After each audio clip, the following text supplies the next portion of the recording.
And this is the last thing I'm going to share with you from the kit. So, hand sanitizer. I know we've all been doing hand sanitizers a ton, so I know you pretty much have the gist. But just for healthy homes, and if maybe you have asthma, I just wanted to give you a couple tips on this. Sometimes these hand sanitizers can be, because of the alcohol, can be irritating to our lungs. So I really recommend, probably one of my places I use it the most is I have it in my car. Just when I come in out of stores, I almost always use a hand sanitizer.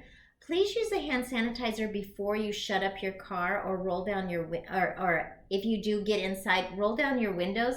You want to have a lot of ventilation when you're using a hand sanitizer because of the alcohol can be irritating to your lungs.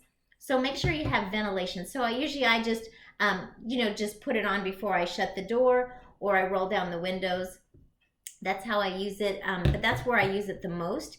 If you have an option between washing your hands and using a hand sanitizer, especially for small children, please go for washing your hands. The 20 seconds, rinsing and drying, that is a very effective way of cleaning, and that is preferable to using a hand sanitizer.